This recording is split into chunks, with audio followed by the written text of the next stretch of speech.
Believe it or not, the 1919 Chicago White Sox were not expected to win the American League pennant at the start of the season. And it's no surprise since the White Sox ended the 1918 season in 6th place, miles away from first place Boston. Of course, more people were preoccupied with other stories when the 1918 season came to a screeching halt. It's funny how much of all of this we've forgotten because of what happened in the World Series. Now, obviously, the Black Sox scandal was a really big deal, but there's a lot of stuff that ends up being distorted because of that history. So this team that so many people swear these days was one of the best teams of all time looked actually hopeless at the start of the 1919 season. And man, what a season this was. The White Sox started the 1919 season against the Browns at Old Sportsman's Park in St. Louis. As was customary in those days, the game started at 3:30 in the afternoon and featured all sorts of fancy opening ceremonies. The Browns, who finished 5th place in 1918, presented a club that looked a lot different from what they put out there in 1918. And of course, the St. Louis Bats were led by the infamous George Sisler, one of the best hitters in St. Louis Browns history. So the logic here is that Sisler was a left-handed batter, just like a lot of the better St. Louis Browns hitters, and so Kid Gleason decided to pick the left-handed pitcher to start the first game of the season.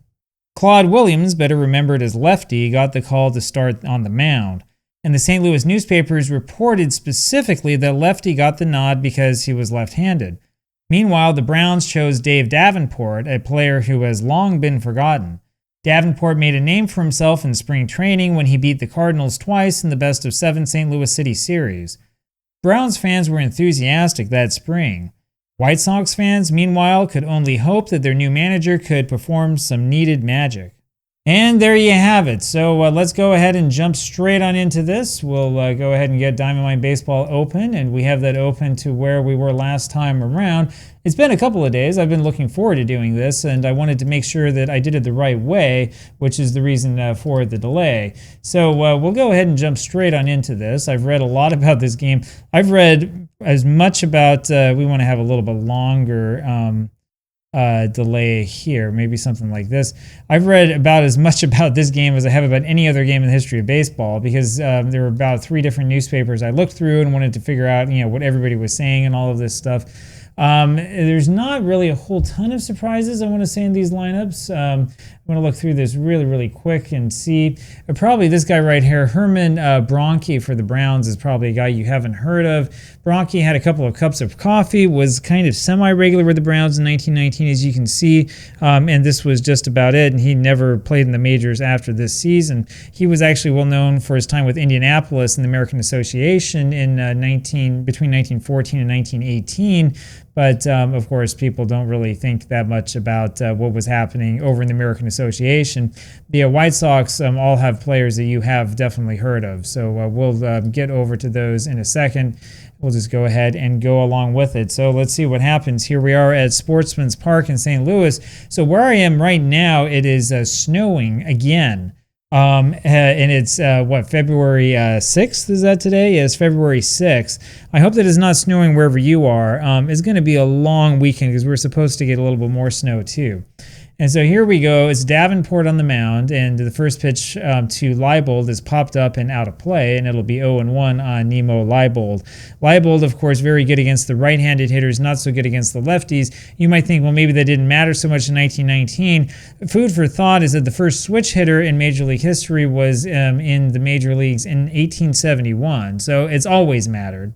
The Leibold up there, 5'6", they called him Half Pint. This is a little bit low, 1-1 now the count. Half Pint walked 71 times in 1919. May not look all that great, but it was pretty good. And this one misses. It's 2-1 on Nemo. I'll tell you something about Nemo Leibold. In 1918, he only had 250. His on-base percentage 344, not that great for a leadoff hitter. This one misses high, 3-1 now the count. Dave Davenport, as I mentioned, was kind of a big star for the Browns after pitching well against the Cardinals in the preseason City Series. This is way outside from Davenport, and to first goes Leibold, and that will bring up Buck Weaver. Buck Weaver is one of the most controversial players in the history of baseball. There are people who swear that he should have been allowed to continue playing. This is bunted over to the left side. Bronke fields it, flips over to Gedeon, covering it first for the out, and Leibold moves up to second. So Weaver does his job, gets the runner in scoring position. There's one out, and here comes Eddie Collins. So Weaver we'll get back to in a second. Eddie Collins was in the Marines starting in August 1918. He took a wartime military duty instead of taking a shipyard job like so many of his teammates. Collins was reported to be making $15,000 a year in 1919. This is fouled away. 0-1 now is the count on Eddie. Fly ball to second base, takes his lead. Little chopper in front of third, and Bronke goes over, fields that one, throws to first for the out, and Leibel, taking a risk, decides to go to third base, and he makes it. So Bronke was a little bit too concerned about that ground ball to worry about what was happening right behind him. And so the high grounder ends up doing its job, and that brings up Shoeless Joe. So many stories about Shoeless Joe abound through the history of baseball. What you might not know is that he only played 17 games in 1918 before joining the shipyard, and there's a ball to him. Of course, he didn't do a whole lot of shipbuilding. He did a lot of baseball playing for that shipyard team. Fouled away. It's 1-1 now on Shoeless Joe. Davenport's pitch, and that's hit over to left field, is a base hit that falls in front of Tobin. That scores the run, and it's a 1-0 lead for the White Sox, and that will bring up Happy Felsch. Happy Felsch from Milwaukee. Played a couple of games in 1918, and it seems that he deserted the team to go play for the Milwaukee Gas Company, and he takes a strike from Davenport. 0-1. 1-0 White Sox. Ground ball to short. Gerber fields that one, drops it, recovers, flips over to Gedeon, covering the bag, and that does it for the top of the first. And so we go down to the bottom of the first inning, the White Sox with a 1-0 lead, and that will bring up Jack Tobin. Tobin, a native of St. Louis. When he was growing up, they called him Johnny. I'm not sure why they call him Jack. Swing and a miss by Tobin. They ruled that a swing. 0-1. Tobin was working for Bell Telephone Companies. He fouls this one away. When the St. Louis Terriers were going to sign him in 1913, before the Federal League went big, they were looking for him. They'd scouted him, and they found him up on top of a pole. 0-2, and here's the pitch, and it's a strike on the outside corner of the knees. So Lefty Williams gets his first strikeout, and that'll bring up Joe Gedeon. I'm hoping I'm saying that name right. Gedeon. It's high and inside, and that's a ball to him. 1-0 the count. And this is a ball that misses on the inside corner, so 2-0 now. Gedeon started with the Washington Senators a couple years before, and he hits a ground ball over to Eddie Collins at second, who throws to first, and there are two men away. That brings up the big man, George Sisler. Sisler hit .351 in real life in 1919, as you can see, which was the best season of his career to that point, but he would do better than that. There's a strike to George, and a ball off the plate. 1-1. That's a strike on the outside corner. 1-2 now on Sisler. A little comebacker to Williams, who throws to first, and that does it. And we go now to the top of the second inning. It'll be Chick Gandil. Gandil was known for having a good work ethic back in the old days, as this is fouled up and out of play. 0-1 the count. And he actually stuck with the club in 1919. This is lined over the bag of first base, and it's a fair ball to get by Sisler. Goes over into the corner, and Gandil is able to go over to second with a lead-off stand-up double here in the top of the second. That'll bring up Swede Risberg, another player notorious for what he did in the World Series. Risberg had 4 errors in the World Series in real life. There's a strike into Swede, 0-1. And there's another pitch right down the pipe, 0-2. So Davenport challenging him early. And that's the ball inside. 1-2 now the count. Popped up to the right side. Sisler down the line into that coach's box. So the first base coach gets out of the way, and he makes the catch for the out. There's one away. Up now is Ray Schalk. Of all the members of the Black Sox, Schalk is probably the most famous. There's a little looper. It's over to second base, and Gedeon ends up tripping over his legs. They're going to rule that a base hit, I believe. Gandil holds at third base, and there are runners on the corners now for Lefty Williams, one away. And Schalk, as the rumor has it, knew that Eddie Seacott and Lefty Williams were crossing him up way too much in those pitches, and so he was very, very suspicious about what was going on. We have a long season ahead of us. We can tell all the stories. There's a ball in there to Williams, 1-0. And this is fouled away, 1-1. Davenport being a little bit too clever with the pitches, I would argue. That's a ball inside, 2-1 now the count. Popped up wide of third. It's going to be Bronke and Gerber. Gerber tries to catch that one and drops it. So he gets charged for the error, and we still have runners on at first and third. So somebody had posted somewhere on Facebook that some amateur baseball players claimed that you can't be called for an error if you drop a ball in foul territory. You indeed can. 2-2 pitch comes in, and this is popped up and out of play. Remains 2-2. And that's inside. Williams jumped around a little bit on that one. It's a full count now on Lefty, who's hitting right-handed. And he checks his swing, and that's going to be a strikeout. So Williams strikes out, and there are 2 men out. Here comes Nemo Leibold. 2 men out, top of the second, runners onto the corners. Bloop to right field, but DeMitt is there, and he makes the catch for the out. And that sends us down now to the bottom of the second inning. 1-0 still White Sox, and Ken Williams will lead off. Williams takes the strike. So this game in real life drew probably somewhere around 15,000 or so. It's hard to say. Different newspapers have different accounts. There's a ball inside now on Williams. 1-1 the count. Williams was a great star hitter, but he was out for military obligations for all of 1918. There's a ball inside to Ken. It's 2-1. Williams, of course, made his fame with the Browns in the early 20s. There's another ball inside. 3-1 now is the count. He'll take this one, and that's ball 4. And so he takes it, and he's on at first base, and that will bring up Ray Demmett. Ray Demmett, who started his career with the Yankees and then had a little bit of a trial here and there, and was in Columbus most recently before he moved up to the Browns in 1918. By this point, Demmett is 35 years old and not the player that he once was, that's for sure. He drops a beauty of a bunt down the first base line, and it's Collins who ends up catching that throw that had him off the play. Bang, bang play at first, but they get him. So Demmett, with a very good bunt, moves Williams up to second. It was Ray Schalk who made the poor throw, but Collins made the good play. And so there's a runner on at second base with 1 out here for Herman Bronke. Bronke is the one that we mentioned before. This guy in the modern game would never have made it as he takes a ball inside. He was a minor leaguer for most of his career, older player with a couple of cups of coffee, and that was about it. The ball high and tight. It's 2-0 now on Herman. Herman takes a look at that one for ball 3, and so Lefty Williams is having some problems with his control. And there's ball 4 low and away, so Williams has walked 2. That's uncharacteristic of him, and that'll bring up Wally Gerber. Gerber had that error earlier on, remember that. And we'll see if he bunts or not. And there's a ball inside. It's 1-0 on Wally. And there's a pop-up around the plate and just out of play. 1-1 now the count. Chopped over towards second base. Collins fields it and throws over to first as the runners move up, and there are 2 away. Collins didn't have quite enough time to get the double play, and so there's runners on at second and third, and it'll be the catcher, Josh Billings. Billings, by the way, the first major leaguer to go to Oklahoma State University, was called Oklahoma A&M when he went there.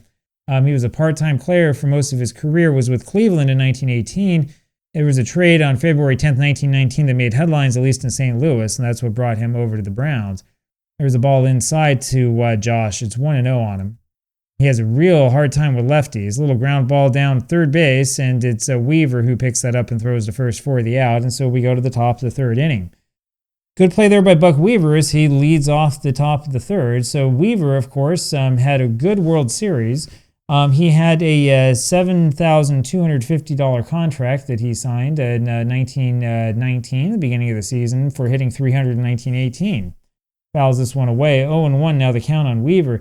A lot of people writing about the Black Sox will claim that Weaver was a star. I'm not sure I believe that. This has popped up and is going to be the center fielder Ken Williams who makes the catch for the out, 1 away. That now brings up Eddie Collins. Eddie Collins was the real star of this team, but he was also a very not a popular figure in the clubhouse, and he hits a fly ball over the left field. It'll be Tobin making the catch for the out, and just like that, there were 2 men out. That now will bring up Shoeless Joe. Shoeless Joe, of course, the other major star that people remember. Shoeless Joe became kind of a folk hero. There's a ball inside, 1-0. Joe kind of was a representation, hate to say it this way, but of sort of the southern defiance to the north, right? Joe from down south. Joe, the guy who didn't want to stick up there with Connie Mack and who wanted to just go home. You know, Joe, the guy who didn't bother to learn how to read or write, right? Joe, the guy who played the game with no shoes on and so on. There's a ball inside to Jackson, 2-0 now the count. Jackson, of course, by this time was a big star. It's fouled away 2-1. He made his star in Cleveland and brought it with him to Chicago. And there's a ball low, 3-1 now the count on Jackson. And this is a line drive over the head of Gerber, and it goes all the way to the wall, and Jackson has an easy double on that one, and that will bring up now Happy Felsch. So runner on a second base for Felsch with 2 men out, and we'll see what Happy's able to do here. There's a strike into Felsch, 0-1 the count. So if you know you're 8 men out, you think, man, this is a legendary thing. All these players you've heard of for so many years. 1-1 now the count on Felsch as that ball missed. popped up behind the plate and out of play. It's 1-2 on him, and let's see if Davenport can get him. Foul back again, still 1-2. Pitch comes in, and that is inside, and that just apparently grazed Fulch's uniform. Didn't look like it hit him by much. So that puts runners on at first and second now for Chick Gandil. Gandil is 1 for 1 today, so we'll see if he gets another base hit. And there's a strike on the inside corner, 0-1 now the count. Next pitch comes in, that's fouled away, and it's 0-2 just like that. Davenport has him where he wants him. There's a pop-up over to shallow left field. Tobin running for it, slides and can't come up with it, and that will load the bases. So Gandil does get the base hit, and now the bases are loaded here for Swede Risberg. And Davenport is in some problems. He's in some trouble. He's given up 5 hits. It's been 5 hits, and then there was an error earlier by the Browns, but that was in foul territory. Risberg takes the ball inside, 1-0, 2 men out in the top of the third, and there's ball 2 low and outside. You got to throw strikes. Ground ball through the middle. It'll be Gerber fielding that one and going to the bag himself for the out. And so we will go to the bottom of the third inning. It is a 1-0 lead still for the White Sox. They've had their chances. Dave Davenport will lead this one off. Davenport was from Louisiana. He was a star pitcher for the St. Louis Maroons of the Federal League back in 1915. And there's a strike that he takes, 0-1. 22-18 he went that year with a 2.20 ERA, but that was the Federal League. A little fly ball over to left field, and Joe Jackson goes over and grabs that for the out, and there's one away. It'll be up to Jack Tobin here again with 1 man out. Another one of those St. Louis Federal League players. And we'll see if Tobin can really get it rolling here in 1919. There's a ball high to Jack, 1-0. And it's fouled away. 1-1 now the count on Jack Tobin. Again, they called him Johnny when he was a kid. 1-2 as he fouled that away. And this is a little roller that goes straight past Williams, and it's an infield hit, and of the wimpiest variety. Tobin doesn't care, though, and he stands triumphantly on at first base. And that brings up Gideon with 1 out, and you know what time it is. So here comes the bunt, back to the mound, and Williams fields it and throws over to Gandil, who's retreated to the bag. Schalk was telling him to throw to first, and he does, and there are 2 men out now with a runner on at second, and that'll bring up George Sisler. Sisler's 0 for 1 today, but is always dangerous, and there's a ball inside on him, 1-0 the count. Ground ball over to second. Collins gets the good hop and throws over to first for the out, and so we go to the top of the 4th inning. It will be Schalk, then Williams, and Leibold. Ray Schalk comes back up, and he takes the strike in on the other half. Schalk, for years, was kind of the mainstay of the White Sox, connecting the 1917 teams with the teams of the future. Foul back, as Schalk just barely got a piece of that one, and that was going to be a ball anyway. 0-2 now the count on him. And that one misses low. 1-2 now on Ray. That's a ball inside, 2-2. And this one's hit deep to left field. Tobin goes back, and he makes a catch over his shoulder for the out, 1 away. That'll bring up the pitcher, Lefty Williams. So Williams, very, very interesting story. Joined the White Sox in 1916. 1918 was doing a shipbuilding organization. That sounds familiar, for work or fight. He started his career, though, with Detroit in 1913 and 14, around 20, 21 years old, and then went over to Old Salt Lake City in the old PCL. He takes the ball high, 1-0. That's where he met his wife and married her. It was around 1915 or so, and she was 26 years old at the time, a little bit older than he was. She's from Farmington, Utah, which is a place that I actually know where that is. Swung on and fouled into Billings' mid, 1-1 now the count. There's a base hit into center field, so Williams, as soon as I say the nice things about him, gets the base hit and is the runner on at first, and that brings up Leibold again. Here comes the little half pint. And there's a ball high and outside to Nemo. 1-0 is the count on him. And there's another ball inside, 1-1. Leibold, responsible for scoring the only run of the game, fouls one away. It is 2-1. And there's a ball in close. So 3-1 now the count. Davenport having a hard time here. It's hit up the middle. Gideon fields it, flips over to Gerber and over to first, but Leibold beats that one out. So they only get 1, no twin killing. 2 men away, and here's Buck Weaver. Double plays were not really all that common back in 1919, if you haven't noticed by now. Weaver and takes the ball high for a ball, 1-0. Buck Weaver is 0 for 1 so far, and backs away from that one that was inside. 2-0 now the count. So many people swear that Buck Weaver should be reinstated, but he's not a Hall of Fame caliber player. That's the problem. It's mostly pride that they're talking about. There goes Leibold for second. That pitch is a strike, and the throw down to second just bounces in there. Billings has a good arm, but that was not a good throw by him, and Leibold has it stolen. And so there's a runner on a second base with 2 men out now, top of the 4th. 2-1 the count on Weaver. This is hit over to left field, hit very, very hard. Base hit in front of Tobin. He feels that one, and he will throw home as Leibel trying to score. Throw comes to the plate, and he is called safe. The throw just a little bit behind the runner. That makes this a 2-0 lead for the White Sox, and that will bring up Eddie Collins. So 2-0 for the White Sox. Davenport with some bad luck, and Collins looks at a ball outside, 1-0. Collins is 0 for 2 today, and now takes a strike. 1-1 is the count on him. Is hit over to center field, and Williams ends up having to make an adjustment on that one and does make the catch. That ball started to knuckle on him a little bit, and so we go to the bottom of the 4th inning. Now it is 2-0 White Sox, rather, and here comes Ken Williams. So Ken Williams comes up, hoping to make something happen. He walked last time up and takes a strike from lefty Williams, 0-1. So interesting stuff about lefty Williams and his wife, as there's a strike in the outside edge, 0-2. From her perspective, she got the best player on the Salt Lake Club, and from his perspective, he married a girl who was really kind of attractive. 1-2 now the count on Williams to Williams. There's a ground ball over to second. Collins fields that and throws to first, and there's one away. Demet comes back up. What happened? I think he bunted last time. Hits this one over to shallow left center field, and it's Jackson and Risberg and Weaver, and nobody can get to it in time. Bounces in between them, and that's a little sort of a wimpy base hit for Demet. That'll bring up Herman Bronke. So the Browns potentially with something going on. 1 out and a runner on at first. And Bronke goes to bunt. He gets that one down, but it's foul. 0-1 is the count on Herman. And this is inside. 1-1 now the count. It's bunted back to Williams, and he looks to second, but then he goes over to first for the out. Gandil moving back again on that. And so Demet goes over to second, and there are 2 men out for Wally Gerber. So we'll see if playing a small ball ends up working. Gerber, 0 for 1, takes a ball, 1-0. And there's a ball outside, 2-0 now the count. Pitch into Gerber, and that's high and tight, so it is 3-0 on Wally, and he'll be waiting in the weeds for this, and there is a strike at the knees. So 3-1 now the count. 3-1 pitch is in, and that's low and away, and they call that a strike, and so it'll be a full count now on Gerber. And Williams got the benefit of a pretty poor call there. Full count, and this is hit right back to the box. Williams fields it, drops it, picks it up, and throws over to first calmly for the out. And so we go to the top of the 5th inning. 2-0 White Sox, and that'll bring up Shoeless Joe. Joe is 2 for 2, had a double in the 3rd, and he takes a ball. He's driven in one. That's low and away, 2-0 now.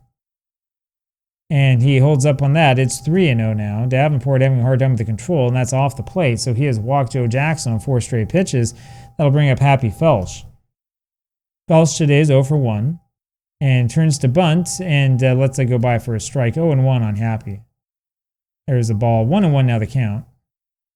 Hit over to center, deep, and Williams runs back, and he runs that one down for the out. Jackson not really a chance to do much with that, and so he stays at first. 1 away, and that will bring up Chick Gandil. Gandil is 2 for 2, just like Shoeless Joe. He takes the ball inside. And that's fouled away. 1-1 now the count. Gandil much better against lefties than righties. There's a ball low and away. 2-1 now the count. And there's a strike to Gandil. It's 2-2. So Davenport having to work hard throwing quite a few pitches, and this is fouled away. He's thrown 80 so far. 2-2 pitch. Hit up the middle, and that's off of Davenport's hand, and Joe Jackson will hold at second. Gandil now 3 for 3 is having a heck of a ball game, and that'll bring up Swede Risberg. Risberg, meanwhile, 0 for 2. We'll see if he makes it 0 for 3. There's a strike in there. 0-1 now to Swede. Ground ball to the left side, and it's Gerber making the play. Throws over to first, his only play, as the runners were off with that pitch. And so he makes the out at first, and Gandil and Jackson both move up, and that will bring up Ray Schalk. So 2-0, the White Sox with the lead, and they're threatening once again. They've been threatening all day. Schalk takes a ball that just missed the corner, 1-0. There is a strike on the outside corner that time, almost the same plays, 1-1. That's way outside. 2-1 the count on Ray. Swing and a miss, it's 2-2. It's a little line drive to shallow center. That's going to be a base hit. That will end up scoring 1. Gandil, not a great runner, holds at third. It makes it 3-0 White Sox, and that will bring up the pitcher, lefty Williams.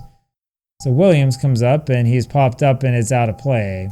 0-1. He's 1 for 2, and there's a ball inside. 1-1 now on the lefty. There's a ball outside and low. 2-1 the count. That misses way off the plate. It's 3-1. Davenport showing some signs of having problems. Swing and a miss. That was a borderline pitch. Full count now on Lefty Williams. And there's a swing and a miss, and down he goes. And so now we go to the bottom of the 5th inning. And as always, I remind you that if you enjoy what you're seeing on this channel, if you like seeing things like this, if you want to see more videos, if you like the Baseball Star series, if you want to see more stuff, consider becoming a channel member, or barring that, consider becoming a patron subscriber over on Patreon, something like that, because I really could appreciate and could use some of the funding coming in. And it makes it possible for me to do stuff like this and to spend more time doing this and to make more videos like this for you. So please consider supporting if it is all possible for you.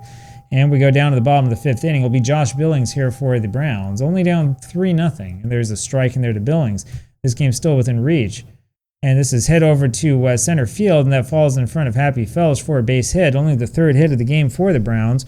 And Williams, by the way, has only thrown 50 pitches. So there's a runner on at first base now for Davenport, and you know he's going to bunt. Infield comes into the corners. This is bunted up in the air as a poor bunt. It's 0-1 now on Davenport.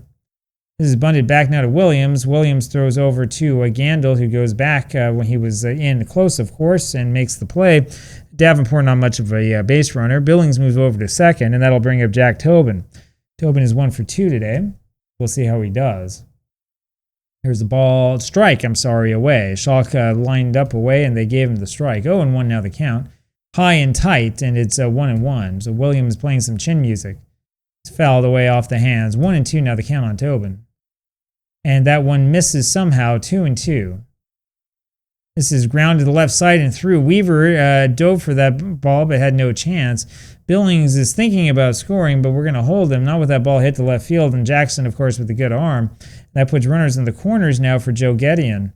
So Joe Gedeon up there, and Tobin can run, sort of. Let's see what happens here. There goes Tobin. Ground ball to third, and no chance to get Tobin at second. So do you try to score? We will have Billings go for home, and he does score. Weaver throws over to first for the out. The Browns are on the board, and it's a 3-1 ball game. That now will bring up George Sisler. So 3-1 is the Browns' manufacturer run, and here comes George, who is 0 for 2 today. They need this guy to hit if they're going to stand a chance. There's a strike to Sisler. 0-1 now the count. Ground ball up the middle. Risberg, good play at short, and throws over to first, but it's too late. And Sisler gets one of those special infield hits. So runners onto the corners, and up comes Ken Williams. 3-1 the score, and this is lined over to left field, but Joe Jackson is right there to make the catch for the out. And we go up to the top of the 6th inning. 3-1 the White Sox with the lead, and this will be Nemo Leibold leading this one off. Ground ball to short. Gerber fields that, throws to first, and he gets him. 1 away. Buck Weaver now. 1 for 2 today. Fouls this one off of his hands. 0-1 is the count on Weaver, and that one misses low. 1-1. It's popped up foul to the right, and that'll fall in there. 1-2 now the count on Buck. And that's a ball away. 2-2. Davenport just missing. Popped up behind the plate. Billings going back, but cannot get to that. Still 2-2. And what happened there? What in the world is going on? That was a comebacker to the mound.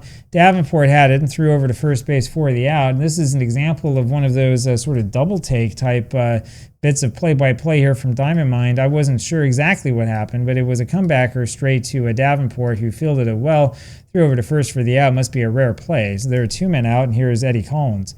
And he takes the ball way inside. 1-0 now the count on Collins. And this is a ball inside. 2-0. A lot of people, including the 8 Men Out movie, will blame Collins for all the discontent around this squad. 2-1 now the count on him. And this is foul back. 2-2. It's that big salary that was the big question. And this is popped up on the left side. Bronke going after it, but not enough room. It remains 2-2. And this is a broken back ground ball. Davenport able to avoid the business end of the stick. It's Gedeon fielding that, throwing over to first for the out. And so we go to the bottom of the 6th inning. It'll be Demet, Bronke, and Gerber. Demet is 1 for 1, so he does have a hit. The other 2 not so much. Swing and a miss by Ray there, trying to get out ahead of that one. 0-1. Another swing and a miss. It's 0-2. As I recall, he had a little infield knock last time up. Ball down and in. 1-2 now the count on Ray. Grounded over to third, and Weaver makes the play over to first for the out. 1 away. Herman Bronke now. And he holds up on that one. It's a 1-0 count. I'm not sure I know much about Indianapolis, which is where he was before. There's a strike to him, 1-1. How Indianapolis was even in the middle of the 1910s. This is fouled away. 1-2 now the count on Bronchi. There's a little bit of research for you to do. This is fouled away. Remains 1-2. And there's a ball to him that just missed the target. 2-2 now the count on Bronchi. Swing and a miss as he chased after that one. So I guess you don't see that sort of pitch in Indianapolis. So there's 2 away, and here comes Wally Gerber. Gerber takes a strike. 0-1 the count. He's 0 for 2 today. And there's a ball in on the hands of him. So 1-1 the count. Swing and a miss, and it's 1-2. There's a strike called in the inside corner. You can't take that pitch. It's strike 3, and we go to the top of the 7th. 3-1 the score, and here comes Shoeless Joe. 2 for 2 is Jackson. Bounces this one off the mound. Gerber, the shortstop, fields it on to first for the out, and there's one away, and that'll bring up again Happy Felsch. Felsch today 0 for 2. Lines this one to second base and through. Gedeon couldn't get to that, and that's a base hit. So a loud base hit is the 10th hit of the game for the White Sox, and that will bring up Chick Gandil. We'll see if he swings away or if he bunts. And he swings away and swings and misses. That was a hit and run play. Felsch is thrown out trying to steal second, and there are 2 men out now. Gandil is 3 for 3 today, but that was kind of a poor play on his part. Fouled away, and it's 0-2 here on Chick. There's a little ground ball over to short. Gerber fields it on to first for the out, and we go to the bottom of the 7th inning. Still a 3-1 lead for the White Sox, but this game is within reach. Up comes Josh Billings. It'll be Billings, Davenport, and then the hard part of the order. Billings takes a strike, 0-1. You feel sometimes like half the order is playing the dead ball era, the other half is not. Ground ball over to the left side. Weaver fields it, throws to first, and there's one away, and here comes David Davenport. We don't expect to see him get a base hit. He takes a strike, 0-1. There's a ball low. 1-1 now the count on Davenport. And there's a strike to him, 1-2. Pop fly towards first base. It's going to be Gandil making the catch for the out, and there's 2 away, and that'll bring up Jack Tobin. Tobin today, 2 for 3, having a good ball game. 2 of the 5 hits the Browns have. Swing and a miss on that first one, 0-1. Hit over in the air to center, and Felsch goes over and grabs it for the out, and we will go to the top of the 8th inning. Be Risberg, Schalk, and then lefty. Here comes the Swede, who fouls one away, 0-1. There's a ball high. 1-1 now the count. And that's inside. 2-1 now in Risberg. And there's a ball inside that was close. So 3-1 is the count. There's a strike on the outside edge. It's a full count now in Risberg. A little flare over to left field, and Tobin running after that, but he pulls up and lets that one fall in front of him. Hit number 11 for the White Sox. Had to check to make sure. That will bring up Ray Schalk. Schalk is 2 for 3 today, and he takes the ball low and away, 1-0. Looks to bunt and bunts that too far off to the right, so it was 1-1. It's a bunt attempt for a base hit, I think. Fouled away, 1-2 now the count. This is deep to left field, and Tobin goes all the way back about 340 feet away or so and makes the catch for the out. There's one away. Here comes lefty Williams pitching a whale of a game. Takes a strike, 0-1 the count. Must have been interesting to be married to Williams, especially after the scandal, and there's a pitch inside for a ball, and Risberg is able to run over to second base and has that stolen. Billings' throw was a little bit offline. And so there is a runner on at second base now, and it's a 1-1 count on Williams. Swing and a miss, and it's 1-2.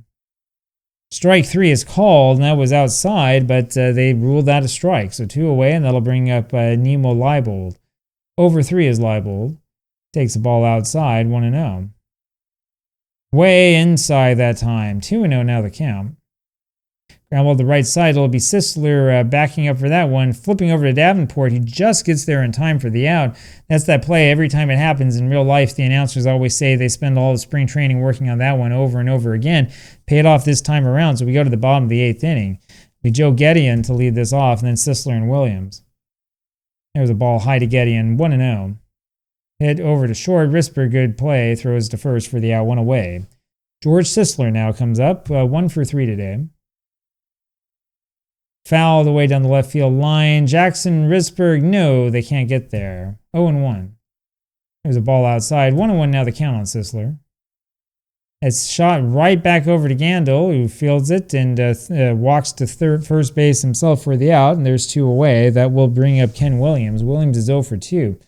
The Browns, if they're going to win, need to get this middle part of the lineup hitting. 0-1 now the count on Williams. Ground to the right side. Collins fields it and throws to first for the out, and we go to the top of the 9th inning.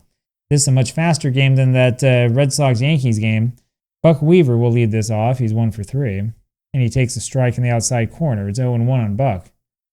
It's jammed away, fouled away. Down goes his bat. 0-2. Just held up in time on that one. 1-2 the count on Weaver, and this is fouled away. And that's a ball away. 2-2 now the count. Swing, foul tip, but Billings cannot hold on. It's still 2-2. Fouled away again, so Davenport really having to work here. Popped up to shallow left center field. It's the center fielder Williams making the catch for the out, 1 away. Here comes Eddie Collins, who's 0 for 4. Flies this one out to Williams in center for the out, and there's 2 gone. He's 0 for 5 now, and that'll bring up Shoeless Joe, who is 2 for 3. Scored a run, drove 1 in, and this is a 3-1 ball game. This is popped up towards the screen and out of play, 0-1. The ball outside, 1-1 now the count on Shoeless Joe. Shot back to the mound off of Davenport's glove. He runs it down, throws to first for the out just in time. And so down goes Shoeless Joe, and we go to the bottom of the 9th. It'll be Demet, Bronke, and Gerber. Demet comes up there, takes the ball high, 1-0. And that's inside. 2-0 now the count on Ray. And there's a strike on the outside corner. 2-1. Hit over to left field. Jackson looking around for it, does spot it right at the last moment and gets there for the out. 1 away. Herman Bronke now comes up once again. Hits this over to center field, line drive, but it was right at Happy Felsch, and there's 2 away. And up comes Wally Gerber, who is the last hope. Last hope for the Browns up there as he takes the ball high near his eyes, 1-0. Chopper over to third base. Weaver backs up, throws over to first for the out just in time, and that does it. So first game of the season in the books. White Sox win this one 3-1. 3 runs, 11 hits, and no errors. The Browns 1 run, 5 hits, and 1 error. Just so you know, in real life, the final score of the game was 13-4, and the White Sox had 26 hits, which kind of makes you wonder about whatever happened to the, 21 hits. It makes you wonder whatever happened to the dead ball era. Of course, St. Louis had to use the bullpen in that game, and that's one of the major differences here. So this one, not quite as extreme. So you look at the box score here. Not necessarily such an extreme performance as that first game of the season was in real life. And I suppose this game still keeps track of the game-winning RBI, which would go to Shoeless Joe. So Lefty Williams, a brilliant performance on only 97 pitches, gives up 5 hits, and pitches very, very well. And I think we can expect quite a few more games than this. So join me next time. We're going to have the Athletics at the Senators, and that'll hopefully be tomorrow, if not then the day after, one of those days. And I hope that you enjoyed this one. If this is your first time doing one of these videos, drop me a note. Let me know what you think, and I'll talk to you again. Bye-bye.